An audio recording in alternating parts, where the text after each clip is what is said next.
the final months of the Second World War. In Europe, the tide had turned. The Nazis had been rebuffed in a final costly fight, the Battle of the Bulge. But still the Third Reich would not concede defeat. Allied forces entered Germany in January of 1945. British and Americans from the west, Russians from the east. In Berlin, Adolf Hitler spent his last months in a subterranean fortress, the Führer bunker.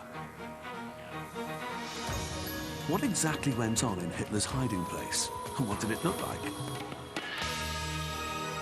Do traces remain despite 2 attempts to obliterate it? Using the latest technology and eyewitness accounts, we'll reconstruct the infamous bunker, exposing the place where one of the most wicked men in history met his end.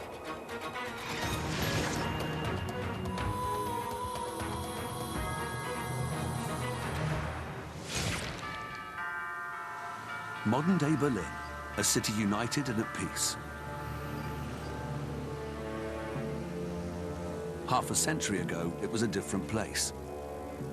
At the end of April in 1945, the capital of Hitler's Third Reich was in ruins. For months, it had been heavily bombarded by Allied aircraft. Soviet artillery had shelled the city for days as Red Army troops advanced towards the center. Their objective? The symbols of the hated Nazi regime. The Reich Chancellery, the headquarters of the SS, and the Gestapo.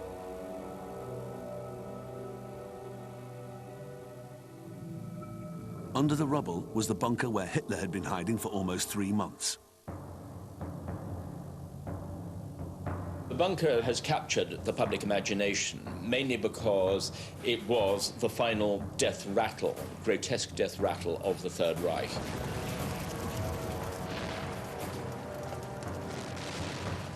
German resistance was sporadic but fanatical. Berlin's defenders were mostly teenagers, fiercely loyal members of the Hitler Youth. Many German soldiers, including officers, had fled the city. They hoped to surrender to British and American troops rather than face the rumored savagery of the Soviets. For the city's civilians, conditions had become intolerable weeks earlier. Many of them were so desperate to get food ready for the siege that they would still stand in line in the street, either queuing for bread or even for water, because by that stage the water supplies had broken down, as well as electricity. And many women were slaughtered or literally blown to pieces in the open. Few people who witnessed Hitler's final weeks are alive today. But 2 who once walked the corridors of the Führer bunker survive. Armin Lehmann was a member of the Hitler Youth.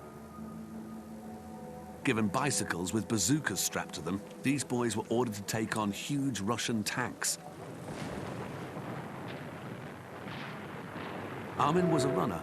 His job took him to the bunkers of the Reich Chancellery and to the Führer bunker, which lay nearby. He was one of the last people to see Hitler alive.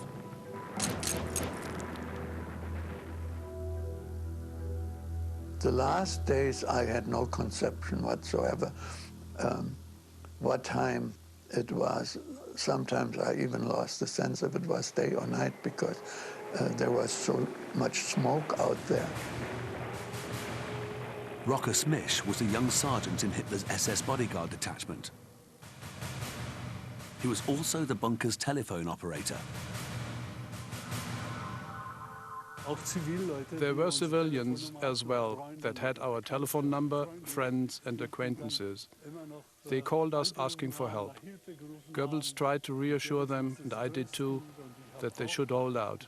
Yes, they said, but people are being raped. On the 20th of April 1945, as 1,000 British and American planes rained bombs on Berlin, Adolf Hitler descended into his bunker for the last time. It was his 56th birthday. Several top Nazi officers urged him to surrender to the Allies. He refused. They urged him to leave Berlin while he still could. He would not. When the first artillery shells landed close to the bunker, Hitler came out unshaven from his room and yelling, appalled and sort of gesticulating and saying, "What's happening?" And Hitler was shaken to realize that the Russians really were at the gates of Berlin. As the Red Army began shelling the city, Josef Goebbels, Hitler's propagandist, joined his Führer. He brought his wife, Magda, and their 6 children with him. After the assassination attempt on Hitler's life in July of 1944, even top officers were relieved of their sidearms and searched before being allowed in the Führer's presence. By late April, only his inner circle remained. His mistress, Eva Braun, Goebbels and his family, and a few trusted aides. The bunker's 4-meter thick walls protected the small group. Huge ventilators circulated air 11 meters below ground. There was enough food, water, and champagne to last for 1 more month.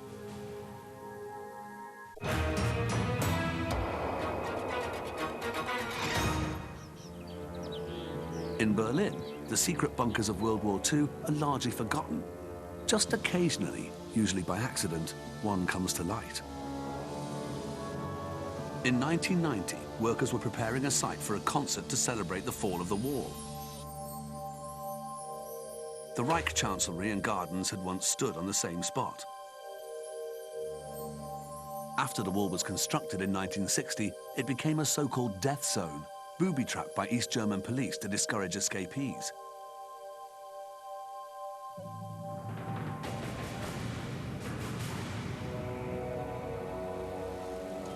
The workers stumbled on an underground structure that had been used by the SS Motor Corps known as the Fahrer, or driver's bunker.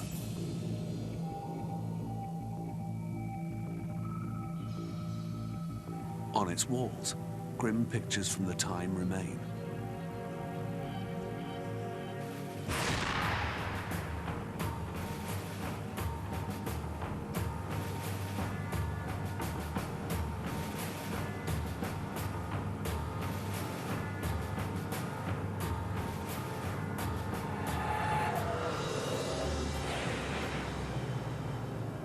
This bunker also contained artifacts, each one with a story behind it.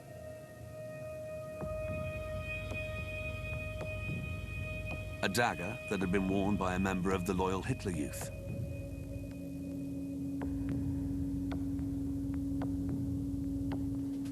Remnants of an Enigma machine used to code and to decode secret messages sent by the German High Command.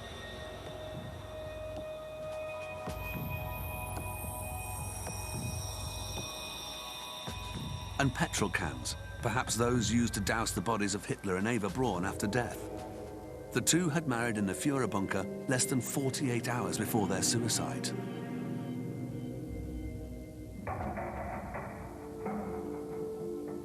Although Hitler's underground lair has inspired much speculation since the war ended, strangely, very little is known about it.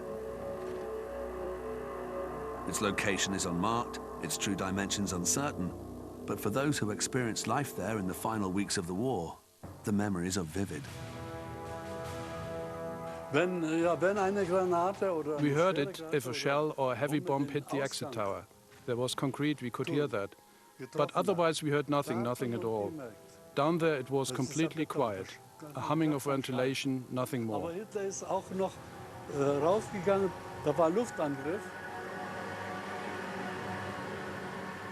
The minute you left the bunker, especially during the last days, it was like a steel hail. The one officer who was there described it as a mixture of hysteria and resignation. People were drinking very heavily indeed. Many of them, in a sort of fairly drunken way, were discussing the best way to commit suicide. Was it with a pistol or was it with a cyanide capsule? On the 30th of April, Eva Braun ingested poison. Hitler took no chances. He used both cyanide and a pistol. Their bodies were carried up to the Chancellery Gardens above, doused with petrol, and burned.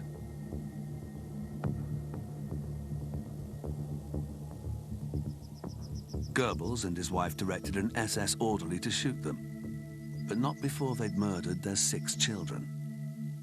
They, in fact, had been drugged first, and then, while drugged, Magda Goebbels and a doctor, an SS doctor, had forced open their jaws and put cyanide capsules in their mouths.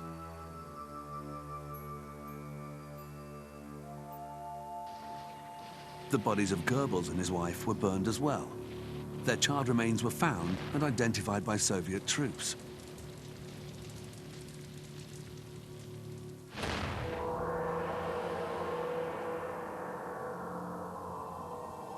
July 1945. This rarely seen film shot by the American Army shows the devastation of Berlin. What the bombs and the street fighting hadn't obliterated, the Red Army destroyed after VE Day.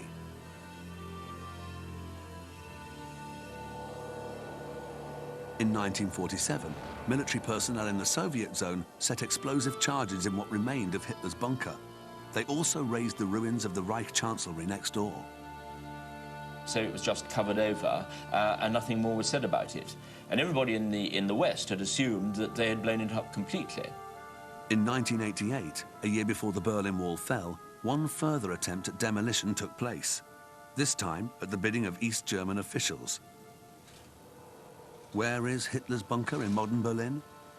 No signs exist to mark the spot, but its location is not a secret. Surrounded by residential tower blocks, less than a kilometre from the Brandenburg Gate, the Führer bunker's remains lie beneath this car park. Whether or not to acknowledge the site is controversial. The secrecy of the bunker, especially the way that it was maintained first of all by the Nazis as secret and then by the Soviet authorities as a secret area and cordoned off, has obviously greatly contributed to the myth of the bunker and its image of a secret end and a secret place. I think that the ground in Berlin, generally spoken, is poisoned. Sibylla Quack heads a foundation that honours the murdered Jews of Europe. She believes the bunker's remains should be acknowledged for very specific reasons. I don't think they should be preserved as a museum. And I think it's very important that we educate people and that we tell them how it happened and who did it and where it was done. But we did not want this special place as a place to commemorate Hitler. Artifacts of the bunker's history are scattered about in archives and museums throughout Germany and Russia, but nobody knows what still exists of the original structure. To piece together the puzzle of Hitler's bunker, Unsolved History has assembled a multidisciplinary team of experts. What we can bring forth, I think, by doing this study together is an accurate depiction of these bunkers and what the Führer bunker was like in 1945. Daniel Martinez is Unsolved History's chief investigator.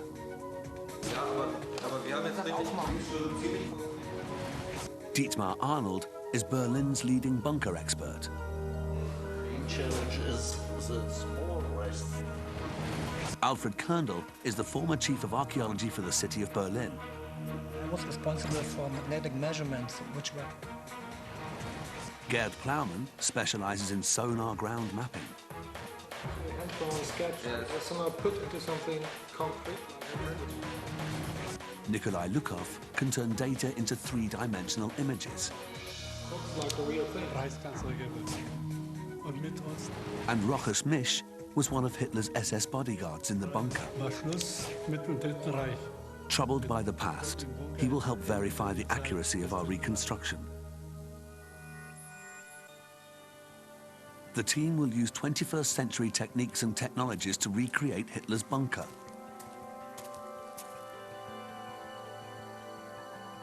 Along the way, they'll examine certain myths about the place in the cold light of science. There were actually two Berlin bunkers used by Hitler during the war. The fore, or upper bunker, was built in 1935 as an air raid shelter. It housed the kitchens, staff quarters, and, at the end of the war, was home to the Goebbels family.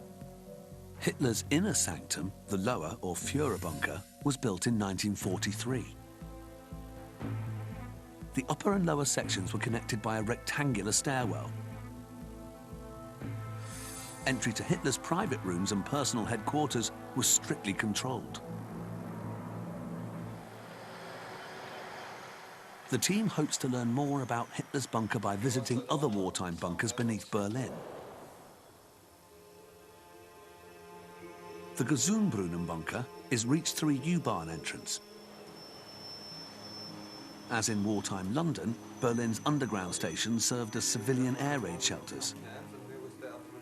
But some were considerably more elaborate than the tube platforms that protected Londoners from German bombs. Now we stay here in the second level. These are the stairs going down the subway. Stairways, yes, that's right. And this is where the track is? Yes, here you can see the subway channel here. Okay. We find around the Potsdamer place. You know, I found it very cool, and I always shivered. And apparently, Hitler preferred cooler temperatures. Accommodations in the civilian bunkers were in stark contrast to those in the Führer bunker. Unlike the average Berliner, Hitler still had the luxury of a flush toilet. The only part of all the complex that was clean and smelled clean and the toilets were working was the upper and the lower bunker. I don't even know who cleaned them. There was no cleaning woman or anything ever inside. It must have been Hitler's valet. As in the Führer bunker, ventilation systems circulated the air. Normally this works with electric motors, but if it's electric power works not here inside. It goes out. It's go out. You can move all by hand. Although Hitler's bunker also had this manual capability, there were backup generators to ensure that power was not interrupted. Nobody living below could escape the sound. I'm sure the walls were soundproof except for the noise from the ventilators, and it was like a humming sound. I don't know what to compare it with. It was not a normal sound. It was a penetrating sound.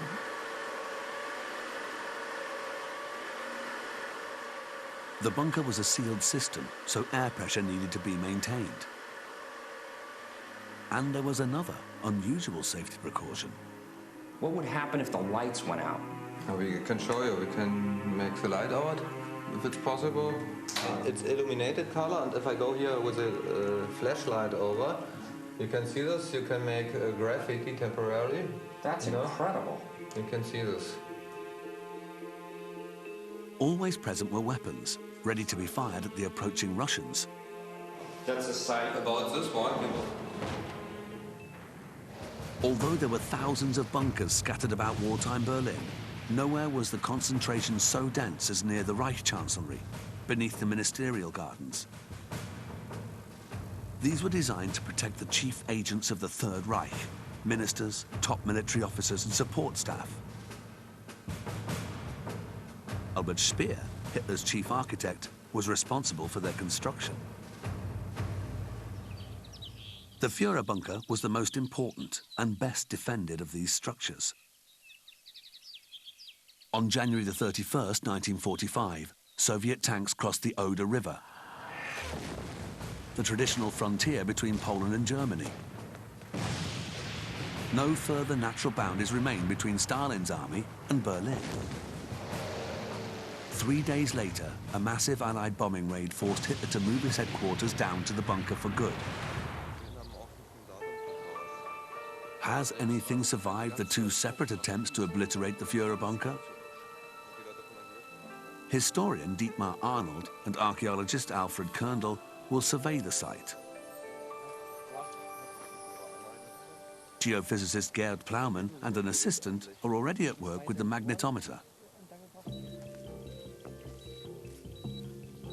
The bunker was constructed of concrete, reinforced with iron rods. The magnetic sensor can detect iron underground. If the concrete is still there, then the rods are too.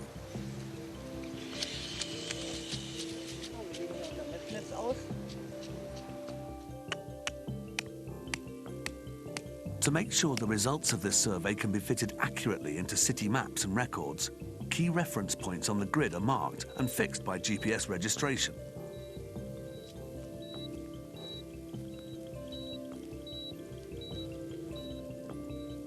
Gerd's assistant notes any surface objects which might form obstacles or turn out to be useful as visual reference points.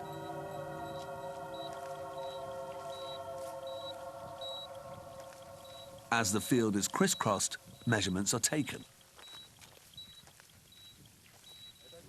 Ja, würden wir jetzt einfach mal weiter. Ja, da würde es etwa wieder gegen Null gehen. Das wäre etwa hier an der Stelle. Also hier wäre es dann auch so mit der Wiese. Something is still there. 2, 3, na kommt doch hin. Weil die ist 4 Meter stark, die Außenwand. 11 bis 15 Meter etwa auf dem Band, der Spann. The data has been collected. Now begins the painstaking work of processing the information. Wenn man jetzt hier weitergeht. It would help to find visual records of any of the bunker's features, not easily achieved with a top-secret installation.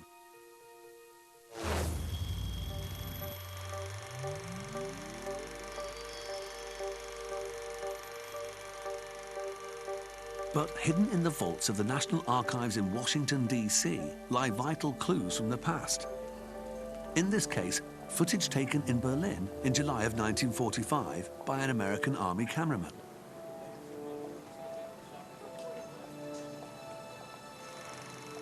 It shows the windows of Hitler's reception hall, overlooking the park-like grounds of the Reich Chancellery. The camera pans to the bunker's exhaust tower, often mistaken as a guard tower.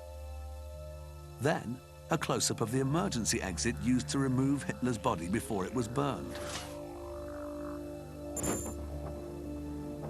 The camera pans again to the exhaust tower and the emergency release door.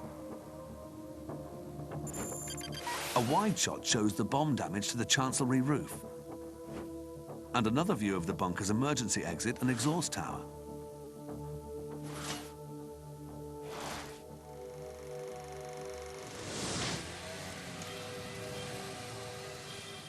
This extraordinary film shows what the exterior of the bunker looked like. But Hitler never allowed photographs of its interior. Only a few post-war images shot by the Soviets have survived. One shows the wreckage of Hitler's private bedroom and the sitting room next door where he took his life. Eva Braun most likely sat on this sofa when she poisoned herself. And here, the guard's watchroom, leading to the emergency exit.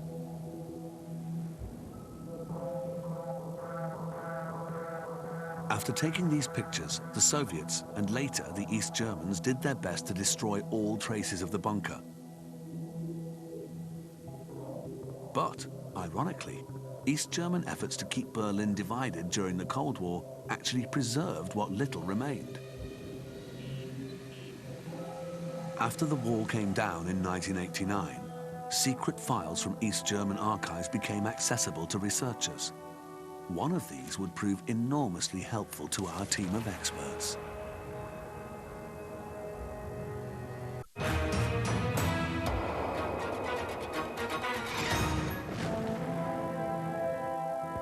Although Soviet occupiers blew up Hitler's bunker in 1947, their work was incomplete.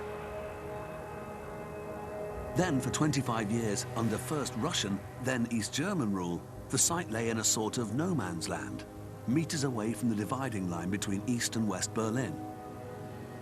During that time, the Berlin Wall was built. The area was kept clear of new construction so it could be patrolled, and the ruins of Hitler's bunker rested, undisturbed.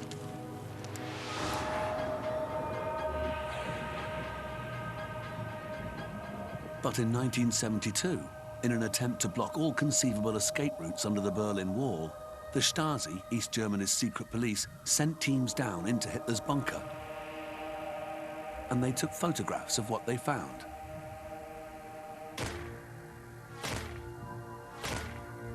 Emblematic of the paranoia of the time, the Stasi officers who participated in the operation obscured their own faces.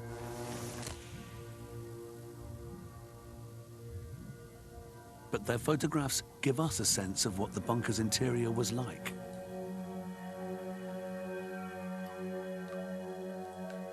This is the machine room in the upper bunker. These could be the beds where Josef and Magda Goebbels' 6 children slept and died. The stairs going to the lower bunker are rectangular. There is no spiral staircase, as many historians have insisted. And this is the ruin of the Führer bunker itself.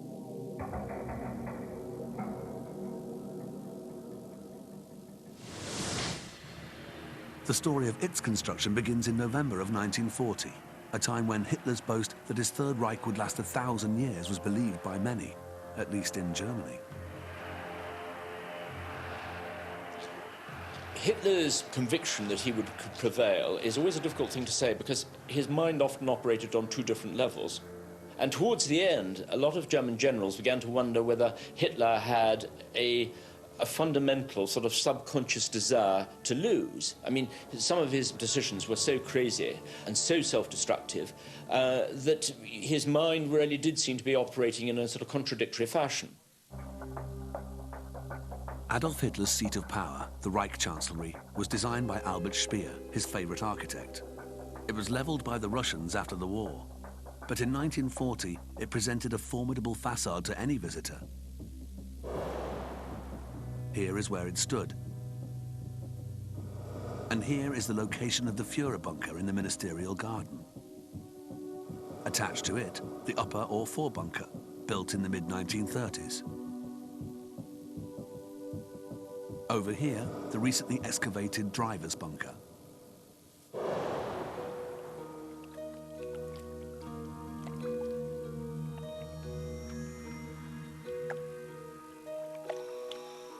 Under the entire complex, the water table was high, making underground construction difficult.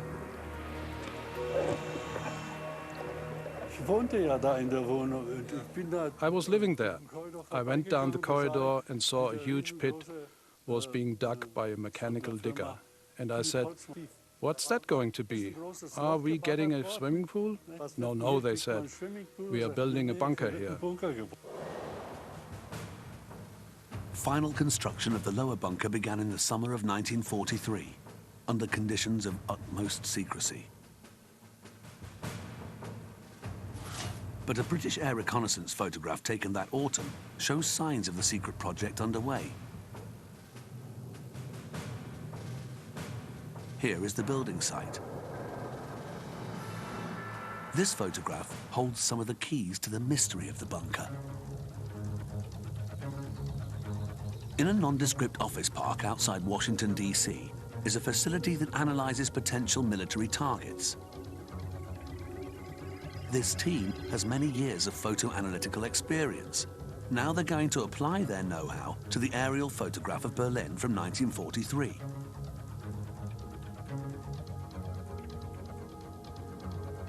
What does the photograph reveal about the construction of Hitler's bunker? And what could it have told the Allies in 1943? We were asked to look at specific features of the Reich's Chancellery complex, which was the nerve center of Hitler's Germany. That's the formal entrance. But that's no construction. This is. Using the most advanced digital technology available today, as well as techniques available in 1943, the experts go to work. They are camouflaging, covering something. Oh, absolutely. That's right, and that's the only camouflage netting that we've been able to identify. Other than natural. Yeah. Although the builders clearly took pains to conceal the bunker's construction, details begin to emerge. Yeah, it rises up. To the left of these formal gardens, we have a very long, rectangular structure.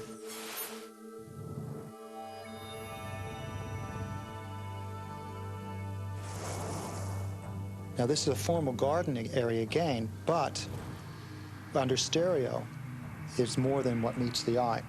We have something here that is underground. So that whole area is an extensive effort to camouflage.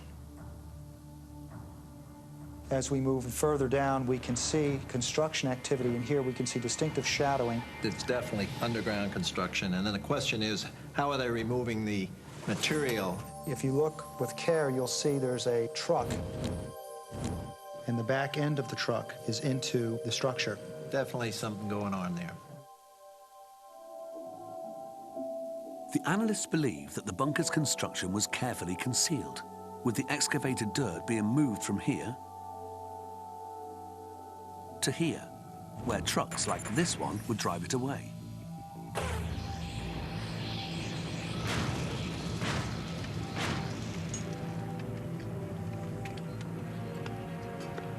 Could British military intelligence in 1943 have detected this concealed building project and recognized its significance?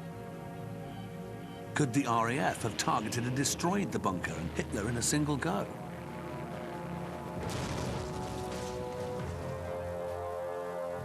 Rocker Smish, one of Hitler's phone operators, was privy to Nazi intelligence intercepts. Rechtzeitig Meldung bekommen von England. Da hatten auch unsere Leute gehabt. Die konnten schon mal voraussagen, dass ein Luftangriff auf Berlin stattfindet, oder nicht? Das ging doch alles über Telefonie, über die Vermittlung. Perhaps the only viable way of killing Hitler in his bunker would have been by an assassin from his inner circle. It is a conceivable scenario. Waren Sie eigentlich bewaffnet? Wer? Da unten. Ich? Ja. Was war? 765er. Eine Walter oder was?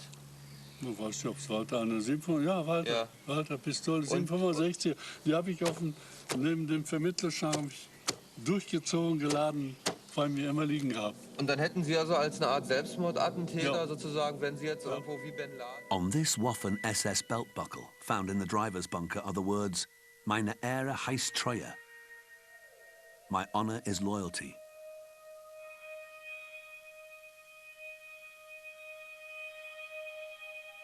The men around Hitler were armed and dangerous, but apparently not a danger to Hitler.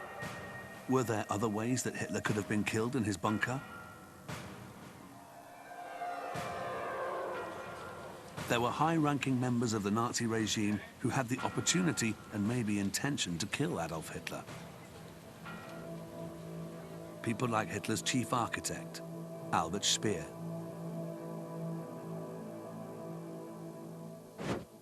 In his memoirs, and at his war crimes trial in Nuremberg, Speer claimed that in February of 1945, he conceived of a plan to introduce poison gas into the Führer bunker.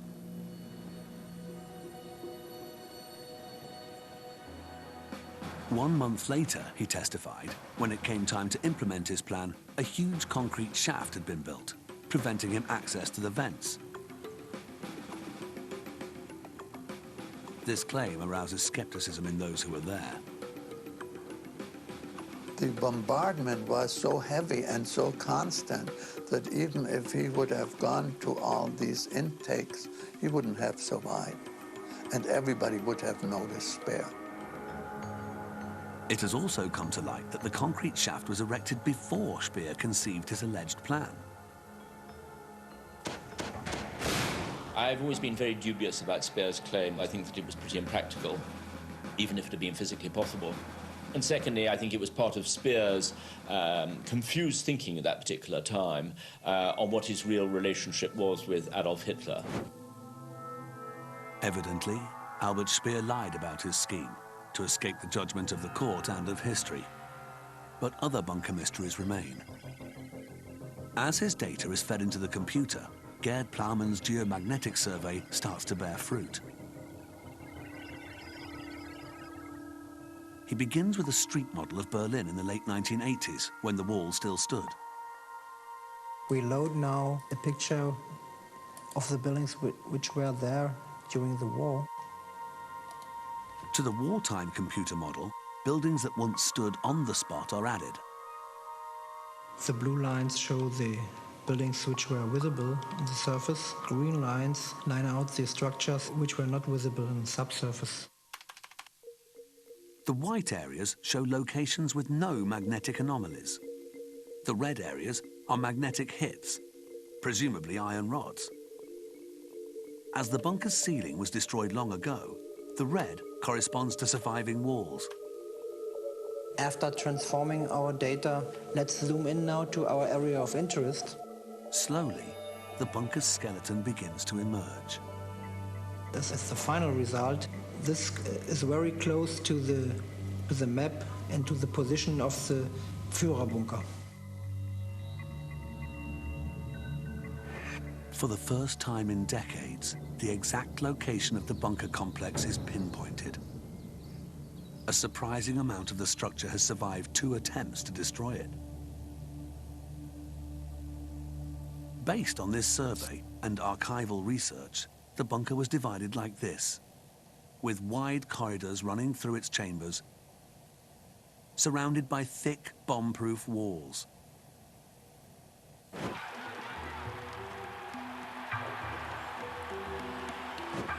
Hitler's 1,000-year Reich lasted only 12 years. His bunker has apparently survived much longer. But the investigation doesn't end here. The East German Stasi photographs from 1972 show portions of the bunker's interior. The 1945 US Army footage shows its above-ground structures. The magnetic survey has revealed the bunker's underground outline. Only one thing is missing: construction details. Where were you on this plan? As the original plans were destroyed in the war, they need to be replicated after the fact. A difficult task under any circumstances. Dietmar, by compiling plans and getting an accurate depiction of this, that's going to be a challenge for us because so many plans were wrong. Now I make only a plan reconstruction, and I like to take away the mysticism of this area.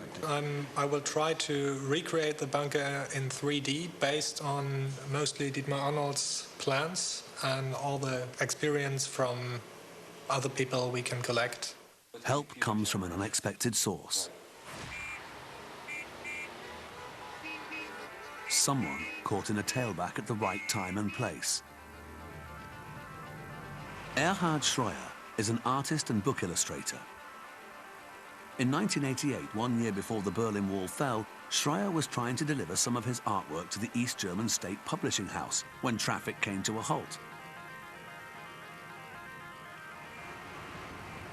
The police had blocked the road because of blasting. Schroer didn't know that he had stumbled on the second attempt to destroy the Führer bunker. Curious, after the meeting with his publishers, he returned to the site. There was no guard, so he approached the demolition workers. Erstmal und so weiter. Und dann, der eine stand etwas abseits. Da sagte wir, sprengen Adolfs Bunker. Ja, was, Adolfs Bunker, wo soll denn der sein? Da sagte er, du stehst ja gerade drauf. War diese ebene Fläche, ja? Das war die Grundplatte, das heißt die Deckenplatte. Und klickte es bei mir. Adolfs Bunker. Ich sage, kann man da mal reingehen? Schroer was an amateur historian. He recognized the significance of his discovery and the consequences to history once the bunker was destroyed for good.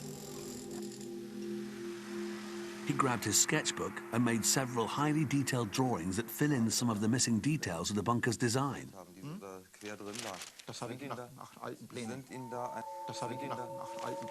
14 years later, Schroer shared these sketches and his insights with our investigative team.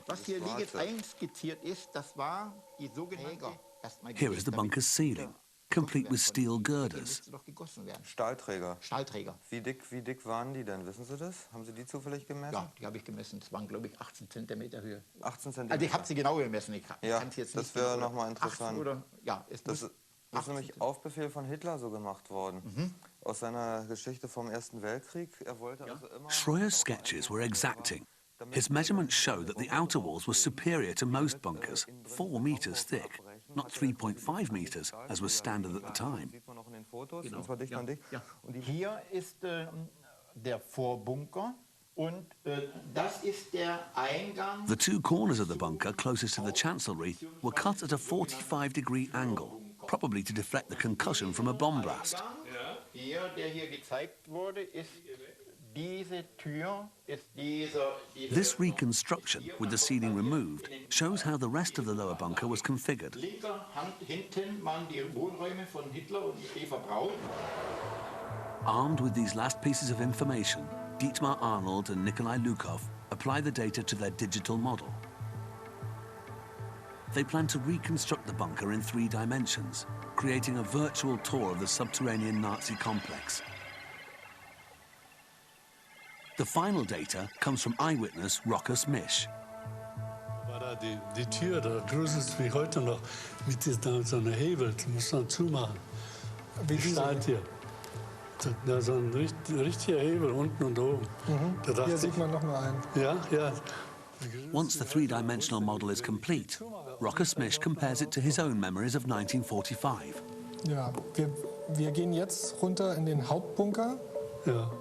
Die Treppe runter. Ja. Hier ist ein Wachposten, Ja. ist das richtig? Ja, der Karl Weichelt ist es. Rockers confirms the model's accuracy. For the first time since 1945, Hitler's infamous bunker, the scene of his dramatic suicide, can be revisited.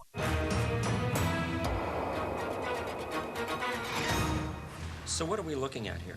This is our final animation of a walkthrough of Hitler's bunker. Although the notorious Führer bunker is gone, after meticulous scientific reconstruction, we can still pay a virtual visit. Recreation is really remarkable. Now this place is so stark, it's like a prison or a tomb. The main entrance to the bunker was underneath the reception hall of the Reich Chancellery. There were two portals, one at the southeast corner and one at the northeast corner. Once below, there were airlock chambers to pass through. Then a guard station by the entrance to the central corridor of the upper bunker. Next was the canteen, where SS guards, secretaries, and even the Goebbels children might have been sitting.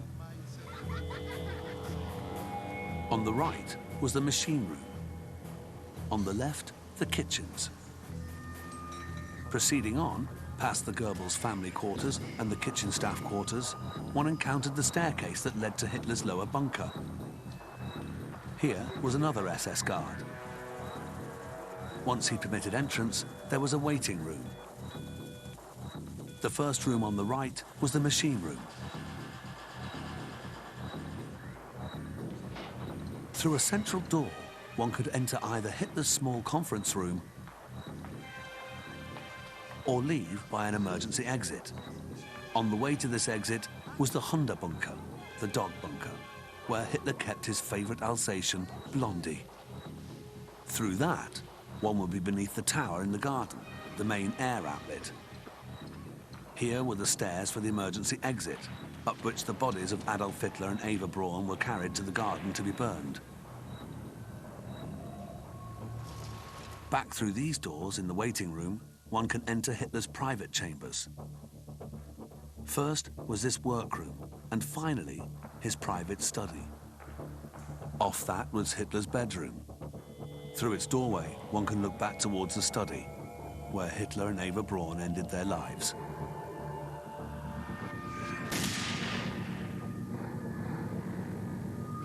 The bunker today symbolizes really that final grotesque collapse of the Third Reich, of the Nazi regime. And the way that, you know, Hitler and Goebbels and some of the others killed themselves in this sort of squalid concrete hole under the ground really sort of summed up the end of that particular regime. What does the future hold for this bunker? Opinion is divided, and emotions run high. Some want the bunker site to remain unmarked. They want to forget the horror that was Hitler. Others feel that reminders of the past will keep history from repeating itself. There is already a memorial less than 100 meters away from the bunker's location, not to Hitler, but to the millions of innocent victims of his madness. I think it's very important that the site of the memorial to the murdered Jews of Europe will be in the heart of the new and old capital of Germany. It's very important that it is at a site where the murder had been planned. This is very close to where Hitler worked and made those plans to murder the European Jewry. Really fits. What do we want to do with this place? A natural fear that neo-Nazi groups might want to turn it into a shrine to Hitler. This leads one on to the question of what sort of monument should be allowed to remain. Would it be a good idea to preserve it and open it up perhaps in years to come when the threat of a neo-Nazi shrine is over? Or should it be destroyed completely? As a historian, I don't believe in destroying things. I think that, in fact, it should be maintained or preserved. But I think that the argument for restricting or preventing, perhaps, public access has a lot of justification.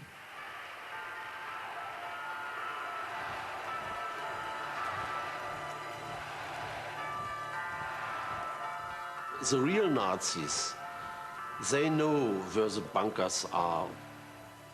The real danger for remystification is when you take it away, then you leave room for fantasy and so. There is no need to fear the ashes of Nazism.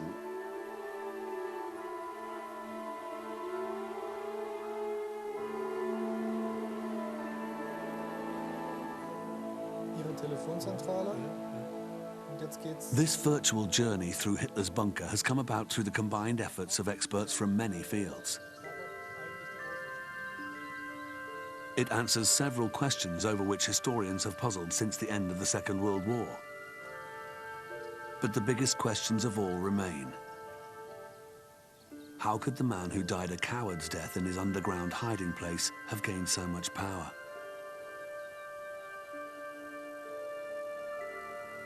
How could any one person have fostered so much hatred? And how, in a supposedly civilized age, could so many millions of innocent people have been murdered?